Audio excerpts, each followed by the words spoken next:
கர்த்தருடைய பரிசுத்த நாமத்துக்கு மகிமை உண்டாகட்டும். இந்த காலை வேளையிலும் கூட ஆண்டவருடைய வசனத்தை நாம் தியானிக்க போகிறோம். இந்த வசனம் என்னன்னா, யோசுவா 1 அதிகாரம் வசனம் 9. இதில் என்ன சொல்லியிருக்குன்னா, நான் உனக்கு கட்டளையிடவில்லையா, பலங்கொண்டு திடமனதாய் இரு, திகையாதே கலங்காதே, நீ போகும் இடமெல்லாம் உன் தேவனாகிய கர்த்தர் உன்னோட கூட இருக்கிறார் என்றார்.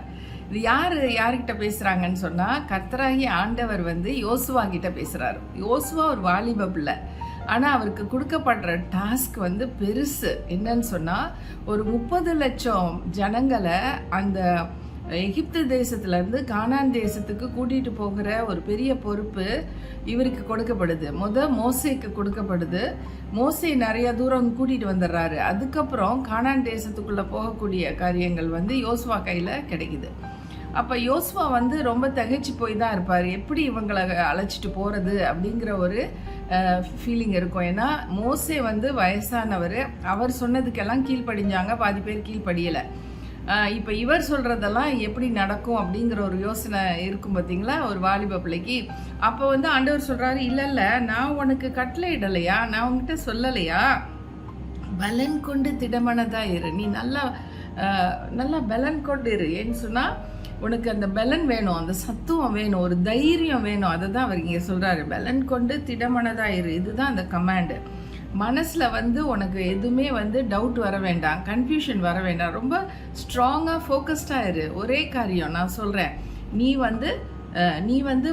அவங்கள கூட்டிகிட்டு போ, நான் சொல்கிற மாதிரி செய். அப்படிங்கும்போது நான் உன்னோட இருக்கும்பொழுது நீ அழகாக கூட்டிகிட்டு போயிடுவ அப்படின்னு சொல்லிட்டு உத்தரவாதம் கொடுக்குறாரு. அவர்கிட்ட அந்த ப்ராமிஸ் கொடுக்குறாரு, நீ என்னை விசுவாசி, திடமனதாயிரு, பலன் கொள்ளு, அப்புறம் திகையாதே கலங்காதே. இது ரெண்டும் நெகட்டிவ் குவாலிட்டிஸ் பாருங்க. பலன் கொள்றதும் திடமனதாக இருக்கிறதும் ஒரு பாசிட்டிவ் கேரக்டர். நெகட்டிவாக இருக்கிறது திகைச்சு போகிறது, கலங்கி போகிறது, அந்த மாதிரி இருக்காது அப்படின்னு சொல்லிட்டு, நீ போகும் இடமெல்லாம் உன் தேவனாகிய கர்த்தர் உன்னோட இருக்கிறார். நீ போகும் இடம், எந்த இடத்துக்கு போனாலும் கர்த்தர் உன்னோட இருந்தாருன்னா போகிறோம்ல, உனக்கு எந்த ப்ராப்ளமும் வராது. அதை தான் விசுவாசிக்கணும். இன்னைக்கு நாங்கள் இஸ்ரவேல் ஜனங்கள் அடையாளம் கேட்பாங்க, ஒவ்வொன்றுக்கும் அடையாளம் கேட்பாங்க. அது மாதிரி நாங்களும் ஆண்டவர்கிட்ட நான் என்ன சொன்னேன், ஆண்டவரே நீங்கள் என்னோட இருக்கிறீங்கிறதுக்கு உத்தரவாதமாக எனக்கு ஒரு அடையாளம் என்னன்னா, நான் இந்த பட்டாம்பூச்சி இருக்குல்ல, அந்த பட்டர்ஃப்ளை, அதை நான் பார்க்கும்போதெல்லாம் ஏசப்பா என்னோட இருக்காரு அப்படின்னு நான் தைரியம் கொள்ளுவேன், எனக்குள்ள பெரிய சந்தோஷம் வரும் அப்படின்னு நான் சொல்லி அவர்கிட்ட சொன்னேன். அதுலேருந்து ரொம்ப கீனாக நான் கவனிப்பேன். ஈவன் இந்த போஸ்டிங்ஸ் காலையில் வரும் பார்த்தீங்களா வாட்ஸ்அப்பில், அதில் கூட அந்த வசனத்துக்கு நடுவில் சில பூக்களும் 1-2 பட்டாம்பூச்சியும் இருக்கும். அப்போவே நான் ரொம்ப சந்தோஷப்படுவேன், ஆண்டவர் என்னோட இருக்காருன்னு சொல்லிக்குவேன். நேருக்கே ஒரு அன்னைக்கு பார்க்குறேன், ஒரு 2 பட்டாம்பூச்சி ஒன்னோட ஒன்று இடிச்சுக்கிட்டே பறந்து போகுது. 2 மஞ்சள் கலரில் குட்டியாக இருக்க 2 பட்டாம்பூச்சி. டபுள் மடங்காக ஆண்டவர் சொல்கிறாரு, நான் உன்னோட இருக்கேன்னு சொல்லிட்டு.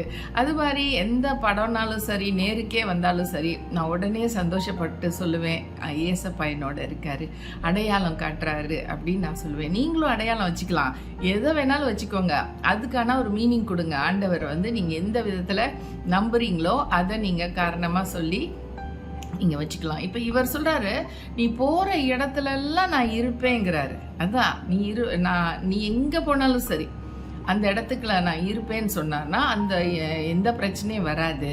போக்குவரத்து பிரச்சனை இருக்கா, நீ போகும்போதும் ஆசீர்வதிக்கப்பட்டிருப்பாய், வரும்போதும் ஆசீர்வதிக்கப்பட்டிருப்பாய்ன்னு வசனம் சொல்லுதுல்ல, அது நிறைவேறும். இந்த வாழ்க்கை யாரோட வாழ்க்கையில்? யோசுவாவோட வாழ்க்கையில். அப்படிப்பட்ட ஒரு ஆசீர்வாதத்தை அவர் கொடுக்கறதுக்கு இருக்காரு. அவர் ஒரு கவர்னன்ட் கொடுக்குறாரு, ஒரு கமாண்ட் கொடுக்குறாரு, திகையாதே கலங்காதே, நீ பலன் கொண்டு திடமனதாக இருன்னு சொல்கிறது ஒரு கமாண்டு, அவர் கட்டளை கொடுக்குறாரு. ஆனால் அதுக்கப்புறம் ஒரு ஆசீர்வாதம் கொடுக்குறாரு. என்னன்னா, நீ போகிற இடமெல்லாம் நான் உன்னோட இருப்பேன். எவ்வளோ அருமையான ஒரு வசனம் பாருங்கள். இன்றைக்கி நம்ம போகிற இடமெல்லாம் ஆண்டவர் நம்மோட இருந்தாருன்னா, நம்ம எதுக்கு வலிக்கு விழுகிறோம், எதுக்கு நமக்கு ஆக்சிடெண்ட் வருது, எதுக்கு நம்ம படிக்கட்டு ஏற முடியாமல் தவிச்சிட்ருக்கோம், எல்லாம் எங்கெங்கே போகணும்னு நினைக்கிறோமோ, ஒரு டாய்லெட் போனாலும் ரெஸ்ட் ரூம் போனாலும் ஆண்டவர் அங்கேயே இருக்கார். நிச்சயமாக தள்ளாடி விழமாட்டோம். ஆண்டவர் நம்மளோட இருந்தால் நம்ம விழமாட்டோம், நமக்கு பாதிப்பு வராது, நமக்கு எந்த வித நஷ்டமோ, கால் உடஞ்சிச்சு, ஃப்ராக்சர் ஆயிடுச்சுங்கிற இந்த பிரச்சனைலாம் வராது.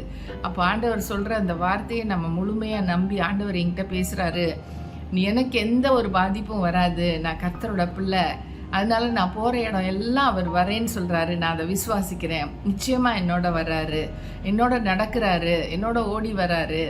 நான் எப்படி நடக்கிறனோ அதுக்கேற்ற பேஸில், அதுக்கேற்ற அந்த டைமிங்கில் அவரும் காலை வச்சு என்னோட வராரு. சில நேரங்களில் என்னால் நடக்க முடியல, என்னால் பயணிக்க முடியலன்னு சொல்கிற நேரத்தில் அவர் என்னை ஏந்துவேன் சுமப்பேன்னு சொன்ன மாதிரி அவர் என்னை ஏந்திக்கிறாரு, என்னை சுமந்துக்கிறாரு. அதனால நான் தைரியம் கொண்டு, நான் பலன் கொண்டு, நான் சந்தோஷப்படுவேன். எனக்கு இது லேசான காரியமாக கர்த்தர் மாற்றி தர போகிறாரு. இந்த 30 லட்சம் ஜனங்கள் அத்தனை பேரையும் நான் வழி நடத்தி கொண்டு போவேன்னு சொல்லி ஒரு தைரியம் அவருடைய இருதயத்துக்குள்ளே, அந்த ஆவிக்குள்ளே அவர் தைரியப்படுறாரு. தைரியப்பட்டு தான் கடைசியில் பார்த்தீங்கன்னா அத்தனை பேரையும் அவர் கூட்டிகிட்டு தான் போகிறாரு. அவர் வழி நடத்தி கொண்டு போகிறாரு. அவர் யோசுவா அந்த எரிகோ கோட்டையை உடைக்கிறதுக்கும் அவரோட ஆண்டவர் இருந்தனால அவர் நடந்து சுற்றி சுற்றி சுற்றி வந்தாலும் ஆண்டவர் அவரோட இருந்தார். சொன்ன மாதிரி ஆண்டவர் செஞ்சார். அதனால எரிகோ கோட்டை உடஞ்சிச்சு. அதுதான் ஃபஸ்ட்டு அவங்க கானான் தேசத்துக்குள்ளே உள்ள நுழையும் போது முதல்ல இருந்தது இந்த பெரிய கோட்டை தான். அதையே தகர்த்து போட்டுட்டார் ஆண்டவர் இந்த யோசுவாவுக்காக. ஏன்னா யோசுவா விசுவாசித்தாரு. அவர் நான் போகிற இடமெல்லாம் நான் வருவேன்னு அவர் சொல்லியிருக்காரு. அதை முற்றிலுமா நான் நம்புகிறேன்.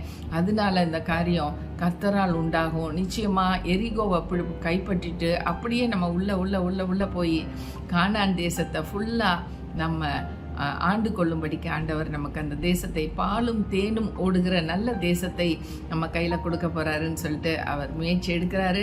அந்த முயற்சி திருவினையாகுது. கர்த்தருக்கே மகிமை உண்டாகட்டும். இந்த காலை வேளையில் எனக்கு எந்த முயற்சி எடுத்தாலும் எனக்கு சரி வரல, நான் ரொம்ப பலவீனமாக இருக்கிறேன், நான் திகைச்சு போய் இருக்கேன், நான் கலங்கிட்டு இருக்கேன், எனக்கு என்ன நடக்குமோ தெரியலன்னு சொல்கிறீங்களா? இயேசு உங்கள் முன்னாடி போனார்னா போகிறோம், எல்லாவற்றையும் சரி பண்ணிடுவார். அவர் கோணலானவைகளை செவைப்படுத்துகிற தெய்வம், கரடு முரடானவைகளை எல்லாம் சரி செய்கிறவர். அவரை நம்பி போங்க. நிச்சயமாக உங்கள் வாழ்க்கையே ரொம்ப சம்பூர்ண ஆசீர்வாதம் பெற்று சுகமாய் வாழ்வீங்க. கர்த்தருக்கு மகிமை உண்டாட்டும். நாம் ஜெபிக்கலாம். நல்ல ஆண்டவரே, இந்த வேளையிலும் கூட ஆண்டவரே நீங்கள் எங்களோடு இருப்பீரானால் ஆண்டவரே எங்களுக்கு எந்த பயமும் கிடையாது, எந்த கவலையும் கஷ்டமோ நஷ்டமோ எதுவுமே இருக்காது. கர்த்தர் எங்களை வழி நடத்துவீங்க, பாதுகாப்பீங்க, எங்களோடு கூட இருப்பீங்க, ஆசீர்வதிப்பீங்கன்னு சொல்லி நாங்கள் முழுசாக நம்புகிறோம். உம்மிடத்துல இந்த மன்றாட்டை வைக்கிறோம். யாரெல்லாம் பலவீனப்பட்டு திகைத்து போய் கலங்கி போய் இருக்கிறாங்களோ அவங்களுக்கு சொல்லுங்க ஆண்டவரே, நான் உனக்கு கட்டளை இடவில்லையா?